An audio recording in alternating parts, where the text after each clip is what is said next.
हम क्यों अपने कचड़े को उठाएं? आखिर हम तो आए हुए हैं घाट पर स्नान करने, पूजा, हम कचड़े थोड़ी उठाने आए हुए हैं। बात बिल्कुल सही है आपकी, आप कचड़ा उठाने नहीं आए हैं, लेकिन आप किसी को अपना कचड़ा देने भी तो नहीं आए हैं। कोई स्नान का पर्व आता है, जब कोई कुंभ आता है, लाखों करोड़ों में श्रद्धालु आते हैं, उस समय क्या सफाई कर्मी जहां चलने की जगह नहीं होती है वो आपका कूड़ा उठा सकता है? वो कर्मचारी भाई आपके भीड़ के अंदर से वो कूड़ा उठाने में सक्षम होगा? झाड़ू लग सकता है, वाइपर चल सकता है? मैं आपसे पूछता हूं। नमस्कार दोस्तों, आपको प्राचीन प्रकृति यात्रा चैनल पर बहुत बहुत स्वागत है। जैसा कि हमने देखा कि 30 जुलाई से और 11 अगस्त तक कांवड़ यात्रा चला, जिसमें तमाम भोले भक्त कांवड़ लेकर हरिद्वार हर की पौड़ी पर इकट्ठा हुए।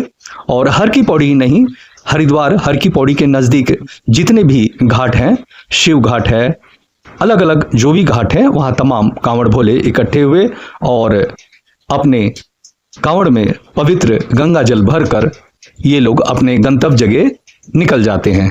तो दोस्तों, आज का हमारा जो मुद्दा है, आज का जो हमारा एम है, वह यह है कि जो कांवड़ यात्रा होती है, तमाम श्रद्धालु भोले कांवड़ यहाँ पर आते हैं और जो घाट है, जितने भी घाट हैं, तमाम घाट पर भोले भक्त आकर गंगा जी में स्नान करते हैं, पूजा पाठ करते हैं, अपने कांवड़ को सजाते हैं, अपने कलश में गंगा जल भरते हैं, उसमें जो ढक्कन होता है उसके चारों ओर मल्टी सील लगाकर उसे पैक करते हैं ताकि गंगा जल बाहर लीक ना हो या बाहर ना निकले गंगा जल। और हम यह देखते हैं वहां से वो लोग फिर अपना कांवड़ लेकर अपने गंतव्य जगह निकल जाते हैं। और यह यात्रा दोस्तों कम से कम मान के चलिए कि 30 जुलाई था और 30 जुलाई 2026 से कम 20 दिन पहले यह यात्रा हमने देखा स्टार्ट हो चुका था। क्योंकि हमने देखा कई कांवड़ भक्त जो हैं वो उनको जाने में मार्ग में कम से कम 20 दिन 25 दिन का समय लगता है और वो जो कलश कांवड़ ले जाते हैं वो धीरे धीरे करके ले जाते हैं।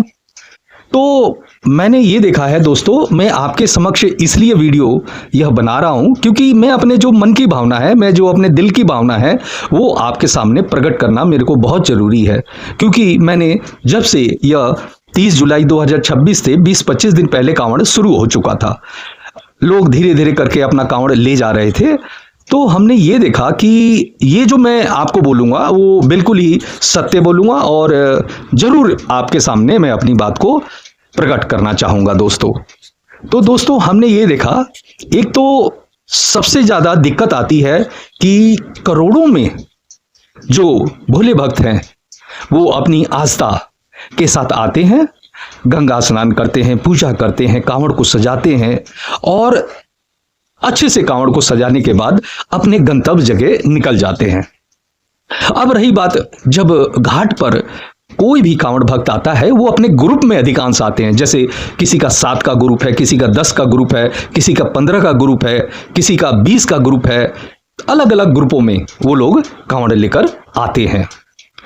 दोस्तों, देखने में ये आया कि जैसी घाट खाली होता है, जैसे आपने तमाम वीडियो में देखते आ रहे हैं कि बहुत ही ज्यादा क्विंटलों में कूड़ा प्रतिदिन, प्रति रात, मध्य रात, कोई भी हो, वहां सभी भोले भक्त अधिकांश अपना जो है कूड़ा छोड़कर चले जा रहे हैं। मतलब देखने में वो आया है कि अधिकांश भोले भक्त वहां जो कचरा है, चाहे वो पॉलीथीन हो, चाहे वो चप्पल हो, जूता हो, सैंडल हो, चाहे वो कच्छा हो, बनियाइन हो, या चाहे जो वो बोरियां जिसमें कलश लाए थे, या जिसमें पॉलीथीन हो, रैपर्स हैं तमाम, वो लोग छोड़कर चले जाते हैं। पहला मुद्दा तो ये है। दूसरा मुद्दा जो हमने देखा कि जो ये बहुत ही, जो मैं अभी दूसरा मुद्दा बता रहा हूं आपको, ये बहुत ही घिनौना है। मतलब ये एक, हम कहेंगे कि बहुत ही, मतलब बताने में भी मेरे को दिक्कत हो रही है।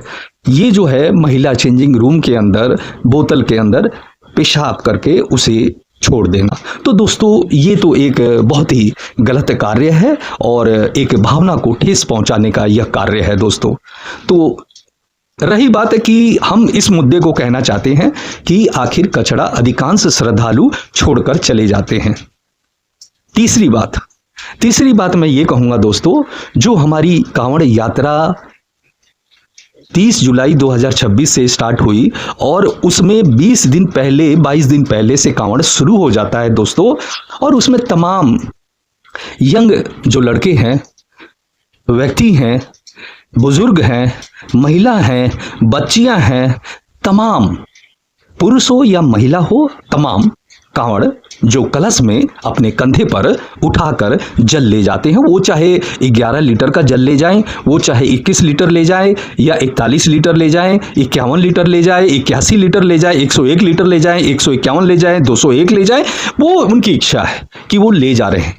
तो मैं समस्या कहना चाह रहा हूं कि तीसरी समस्या कहां है कि जो रास्ते में चल रहे हैं, मार्ग पे चल रहे हैं और पटरी मार्ग है, उसमें उस समय तैयारियां चल रही होती हैं, 20-25 दिन पहले तैयारियां चल रही होती है, कांवड़ पटरी मार्ग को सुधारा जाता है, झाड़ी वगैरह को सब उन्हें कटिंग होती है और तमाम लाइट की सुविधा की जाती है, और जो भी शौचालय वगैरह है उसमें शौचालय लगाए जाते हैं, और मैनुअल भी शौचालय जो कि बनाया जाता है, शौचालय की तरफ बनाया जाता है गड्ढा करके, और तमाम उस पर जो है शीट डालकर पक्का कंक्रीट करके वो भी शौचालय बनाया जाता है।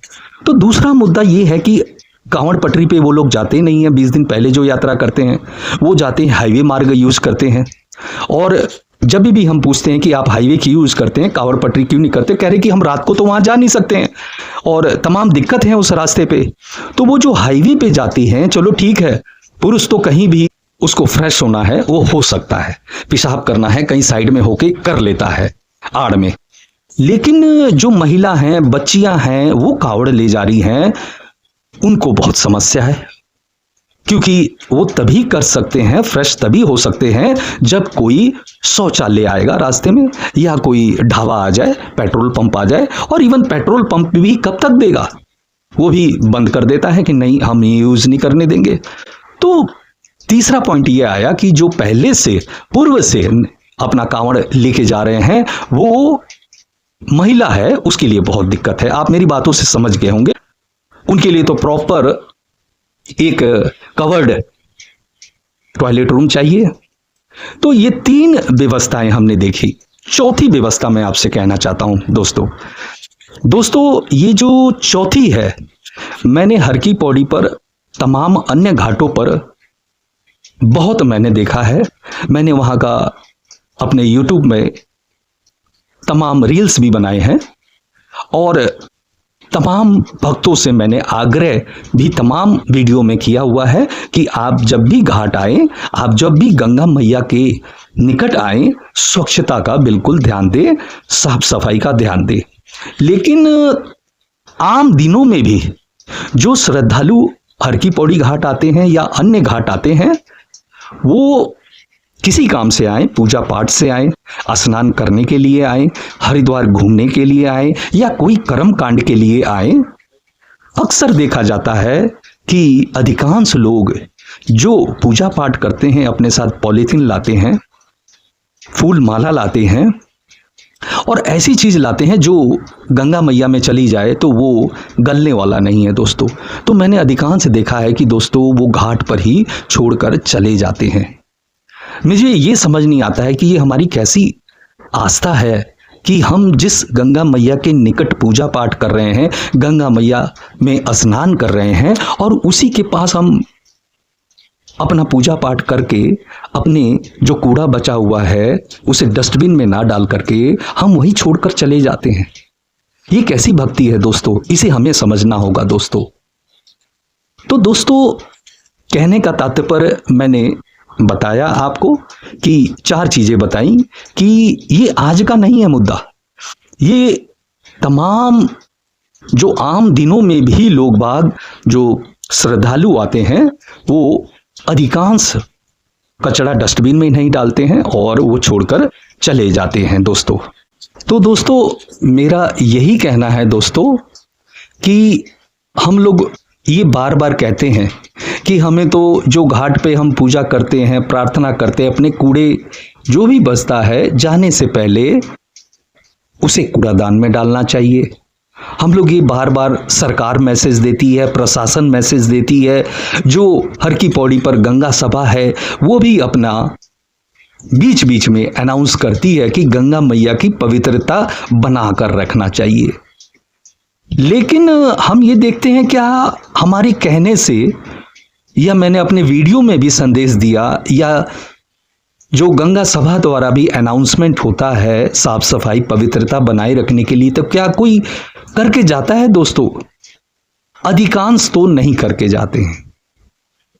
तो दोस्तों इसके ऊपर कुछ ना कुछ ऐसा हमें बनाना है, क्योंकि दोस्तों देखिए, कुंभ आएगा, अर्धकुंभ आएगा, कांवड़ आएंगे, तमाम भोले भक्त आएंगे, कभी गंगा स्नान आ जाएगा, कभी तमाम हर की पौड़ी घाट पर या अन्य घाट पर पूजा पाठ के लिए आते हैं, वो आना लगा रहेगा दोस्तों।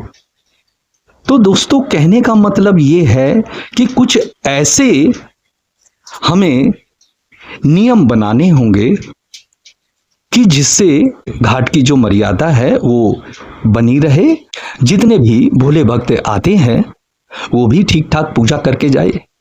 दोस्तों यहां हम साफ सफाई से रिलेटेड बात कर रहे हैं, किसी की आस्था पर सवाल नहीं कर रहे हैं दोस्तों, क्योंकि जो कांवड़ भोले आते हैं वो अपनी आस्था लेकर आते हैं, पूजा पाठ करते हैं, गंगा स्नान करते हैं और कांवड़ में पवित्र जल लेकर जाते हैं। हम उनकी आस्था पे सवाल नहीं करते हैं, लेकिन साफ सफाई की जो व्यवस्था एक क्रिटिकल है, क्योंकि ये एक जटिल समस्या है दोस्तों। तो इस जटिल समस्या का कोई ना कोई तो सॉल्यूशन होना चाहिए दोस्तों। हमारे को कह देने से नहीं है कि मैं अपने वीडियो में बता दूं कि बस साफ सफाई रखनी चाहिए, जो भी जाए वो डस्टबिन में डाल के जाए, ताकि जो दूसरा श्रद्धालु आए उस घाट को साफ सुथरा पाए। कह देने से नहीं है दोस्तों, इस पे कुछ ना कुछ सरकार को, प्रशासन को कुछ ना कुछ ऐसे नियम निकालने चाहिए जिससे जो कचरा का निस्तारण हो, वो ऐसे भीड़ भाड़ जब घाटों पर बनता है तो उसका निस्तारण भी फटाफट हो दोस्तों मेरा यह कहने का तात्पर्य है, कुछ ना कुछ जरूर ऐसे हमें नियम ढूंढने होंगे जिससे कि कूड़े का समाधान हो सके, हमारी जो गंगा मैया है उसकी स्वच्छता पवित्रता बनी रहे। क्योंकि जिस तरह से हमारे पूर्वजों ने हमें गंगा मैया एक वरदान के रूप में दिया है, उसी तरह हमारा भी तो फर्ज बनता है दोस्तों कि हम अपने गंगा मैया को निर्मल स्वच्छ गंगा मैया अपने आने वाले कल को हम देना है दोस्तों। तो दोस्तों एक तो घाट पर हमने ये देखा है दोस्तों कि जो कचरा दान है, जो प्लास्टिक का कचरा दान है, ज्यादा भीड़ भाड़ जब हो जाता है तो कूड़ा तो उसमें कोई नहीं डालता है, बट वो इधर उधर गिरा रहता है दोस्तों, या भीड़ से लगकर गिर जाता है या इधर उधर वो घूमता रहता है। दूसरी बात है कि जो उसका कूड़ेदान उसमें डालने का है वह बहुत ही कम है, जो उसकी चौड़ाई है, जो जितना उसका ओपन जो एरिया है जहां कूड़ा डालते हैं वो बहुत ही छोटा है, और भीड़ जब हो जाती है तो वो कूड़ादान दिखाई बिल्कुल नहीं देता है। तो या तो ऐसा कोई समाधान हो कि जिससे कूड़ादान वैसा हो जो डिजिटली हो, कहने का मतलब ऐसा कलरफुल हो वो कूड़ादान और बड़े आकार में हो कि दूर से ही लोग उसे देखें तो वो देखते रह जाएं कि आखिर ये है क्या, और लोग उसमें कूड़ादान डालें, और लोग उसमें जब कूड़ादान डालते हैं तो उसमें वो थैंक यू करके बोले। मेरा मतलब डिजिटल, आजकल डिजिटल चल गया है, इस तरह का कूड़ादान बनाना बहुत जरूरी है कि जब लोग उसमें कूड़ा डालें तो वो कुछ बोले, थैंक यू बोले, या मेरे अंदर कूड़ा डालो, बाहर मत कूड़ा डालो, इस तरह से कुछ उसमें जो वर्डिंग है वो बोले। अट्रैक्टिव कूड़ादान बनाया जाए जिसका जो ऊपर का खुला एरिया हो, काफ़ी चौड़ाई में हो। जिस तरह से एक कूड़ेदान वाली गाड़ी आती है, वो बहुत बड़ा उसका वो होता है, उसी टाइप के कूड़ेदान चाहिए बड़ा। हर की पौड़ी पर छोटे कूड़ेदान से काम नहीं चलेगा दोस्तों, वो तो इधर उधर गिरता पड़ता रहता है। दूसरा दोस्तों, मैं ये कहना चाहता हूँ कि जो गंगा मैया का जल है वो बहुत ही ठंडा जल है, और कोई भी श्रद्धालु यात्री स्नान करता है और उस ठंडे जल में जब स्नान करता है तो स्वाभाविक है, ये हमारे शरीर की क्रिया है कि जो पेशाब है ऑटोमेटिक ज़्यादा आ जाता है। और उस समय जब ज़्यादा प्रेशर आ जाता है पेशाब का, तो उस समय आदमी देखता है कि यार इधर कहाँ पर है वॉशरूम या टॉयलेट रूम किधर है। और मेरा कहने का तात्पर्य ये है कि जो टॉयलेट रूम है उसको वहाँ पर इंडिकेट करना बहुत ज़रूरी है घाट के ऊपर। नहीं तो हमने तमाम देखे हैं, बच्चे जाते हैं, 12 साल लड़का है, 10 साल का लड़का है, 8 साल का लड़का है, तो माताएं क्या करती हैं, जब बच्चे को नहाने के बाद पेशाब आ जाता है तो वहीं घाट के किनारे ही करा देती है, जबकि टॉयलेट रूम बने हुए हैं कुछ कुछ दूरी पर, जो स्मार्ट टॉयलेट रूम तमाम बने हुए हैं, पर जो बच्चा है उसको माताएं वहीं किनारे घाट पर पेशाब करा देती हैं। तो कहने का तात्पर्य यह है कि दूसरा ये होना चाहिए कि घाटों पर तमाम पोस्टर लगे होने चाहिए, और जो बैनर लगे हों उसमें साइन लगा होना चाहिए कि इधर टॉयलेट है। नहीं तो वो ढूंढता है किधर, आखिर कोई साइन नहीं है वहाँ पर, कोई साइन करके बताया नहीं है कि ये टॉयलेट इस साइड है या इस साइड है। तो मेरा ये सुझाव है कि ज़रूर वहाँ पर इंडिकेट होना चाहिए कि टॉयलेट रूम इधर है, वॉशरूम इधर है। ये दो तो हो गए, आपने देखा। दूसरी बात हम कहते हैं कि जो कांवड़ भोले आए, वो आपने देखा होगा घाटों पर कई क्विंटलों में कचरा उठाया गया है, और उसके लिए जेसीबी मशीन आई उठाने के लिए। कोई ऐसा कचरा नहीं था, वो क्विंटलों में कचरा था। कपड़े थे, कच्छे थे, बनियाइन थे, चप्पल थे, तमाम। तो कई कांवड़ भक्त का ऐसा है कि गंगा जी में स्नान किया और जो पुराना वस्त्र होता है वो थोड़ा भी उसमें कुछ भी पहनते नहीं है, उसे घाट पे उतार देते हैं और नया वस्त्र पहनकर अपने पवित्र कांवड़ को लेकर वो लोग मार्ग में निकल जाते हैं। अब दोस्तों, इस भीड़ में कचड़ेदान छोटे होने की वजह से दिखाई नहीं दिया, और तमाम भोले भक्त जब देखा कि सब ऐसे ही छोड़कर जा रहे हैं तो सभी छोड़कर चले गए। तो इसका सॉल्यूशन होना बहुत ज़रूरी है, क्योंकि आम दिनों में भी हमने देखा है कि घाट पर तमाम भोले भक्त पूजा पाठ करने के बाद वहीं कार्य करके और अपने कचड़े को वहीं छोड़ देते हैं और चले जाते हैं। दूसरा कहीं का सवाल है कि हम क्यों अपने कचड़े को उठाएं, आखिर हम तो आए हुए हैं घाट पर स्नान करने, पूजा, हम कचड़े थोड़ी उठाने आए हुए हैं। बात बिल्कुल सही है आपकी, आप कचरा उठाने नहीं आए हैं, लेकिन आप किसी को अपना कचरा देने भी तो नहीं आए हैं। रही बात सफाई कर्मी भाई की कि वो उसका ड्यूटी है उठाने का, तो आप मेरे को ये बताइए, जब कोई स्नान का पर्व आता है, जब कोई कुंभ आता है, लाखों करोड़ों में श्रद्धालु आते हैं, उस समय क्या सफाई कर्मी जहाँ चलने की जगह नहीं होती है वो आपका कूड़ा उठा सकता है? वो कर्मचारी भाई आपके भीड़ के अंदर से वो कूड़ा उठाने में सक्षम होगा? झाड़ू लग सकता है, वाइपर चल सकता है? मैं आपसे पूछता हूं, आप अपने बच्चे को जब घर में रूम में इधर उधर कचरा फेंकता है तो आप उसे सिखाते हैं कि नहीं? सभी सिखाते हैं कि बेटा कचड़े को कचड़ेदान में डालकर जाना चाहिए, और हम उसी गंगा मैया के सामने कूड़ा छोड़कर चले जाते हैं, और हमारे सामने जो बालक हमारे होते हैं वो भी इस चीज़ को देख रहे हैं, वो भी यही सीख रहे हैं। तो इस चीज़ को हमें जागना होगा दोस्तों। दूसरे देशों में जो नदी बहती है, कोई उसे गंगा मैया या माँ या किसी चीज़ से जोड़ता नहीं है। वो गंगा जो नदी है या कोई भी नदी है, वहाँ एक थोड़ा सा भी तिनका छोड़कर नहीं जाते हैं दोस्तों, और उनकी स्वच्छता देखेंगे तो आप चकित हो जाएंगे। और हमारे यहाँ हम लोग इन्हें माँ समझते हैं और उसी के आंचल में हम लोग कूड़ा फेंकते हैं।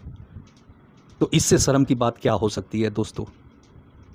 तमाम हम देखते हैं आए दिनों में लोग अपने घरों का बासी पूजन सामग्री जब वो रोड पर जा रहे होते हैं और पुल आती है और उसके नीचे से कोई नदी गुजरती है, उस पुल के ऊपर पॉलीथीन के अंदर जो जितना भी बासी पूजन सामग्री है, फूल हो, प्लास्टिक फूल हो या प्लास्टिक का कोई चुनरी हो, तमाम चीज़ें उस पन्नी में बांध कर दोस्तों ऊपर से ही फेंक देते हैं।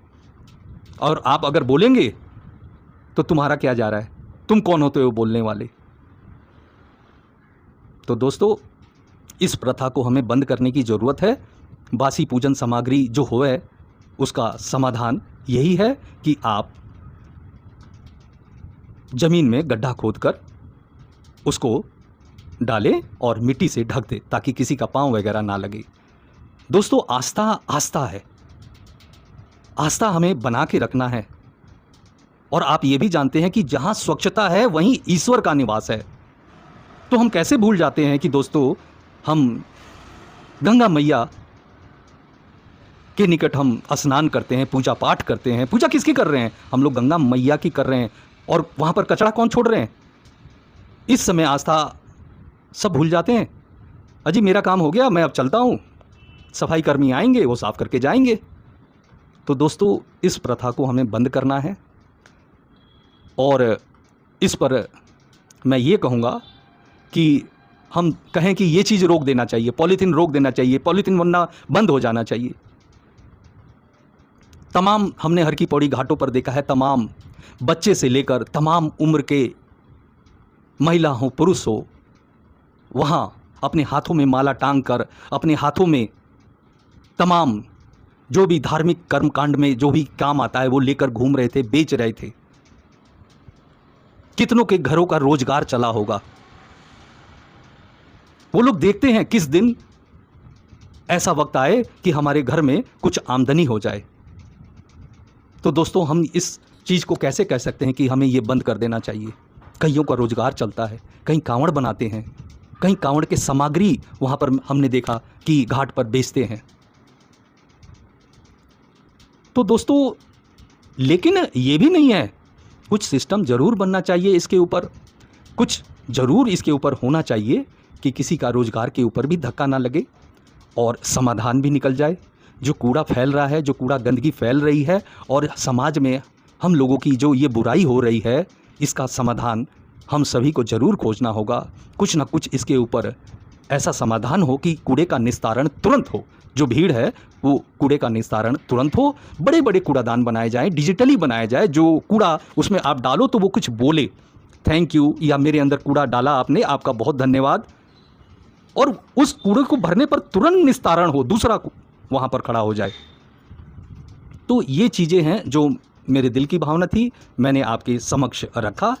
इसमें जो भी करना है दोस्तों वो हमें ही करना है। सरकार प्रशासन तो इंतज़ाम करके देती हैं, उस व्यवस्था को बनाए रखना हम सभी का कर्तव्य है। और इसी चीज़ को हमें समझने की ज़रूरत है कि हम अपने जो भी वहाँ पर पूजा पाठ करें, गंगा स्नान करें, हमें ज़रूर अपना कचरा या तो हम अपने साथ लेके चले जाएं, अगर हमें डस्टबिन ना दिखे, और अगर डस्टबिन दिखता है तो उसमें डाल देना चाहिए। और दूसरी बात यह है कि हमने कई बार देखा भी है कि डस्टबिन ओवरफ्लो हो गया है, भर गया है और आसपास फैल रहा है, और वो दूसरा डस्टबिन डलेगा नहीं तब तक वो बाहर ही पड़ा रहेगा। तो उसका भी निस्तारण होना बहुत ज़रूरी है।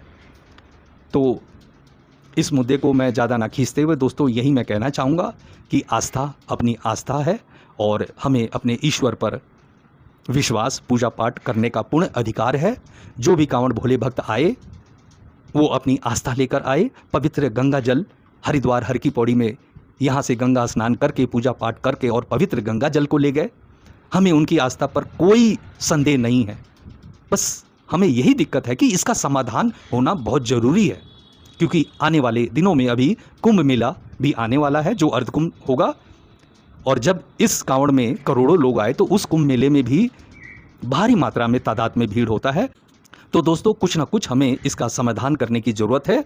सरकार और प्रशासन को इसको ज़रूर सोचना चाहिए कि किस तरह से इसका समाधान हो। तो इसी के साथ मैं यह वीडियो समाप्त करता हूँ। जय हिंद, जय भारत, हर हर गंगे मैया, हर हर महादेव।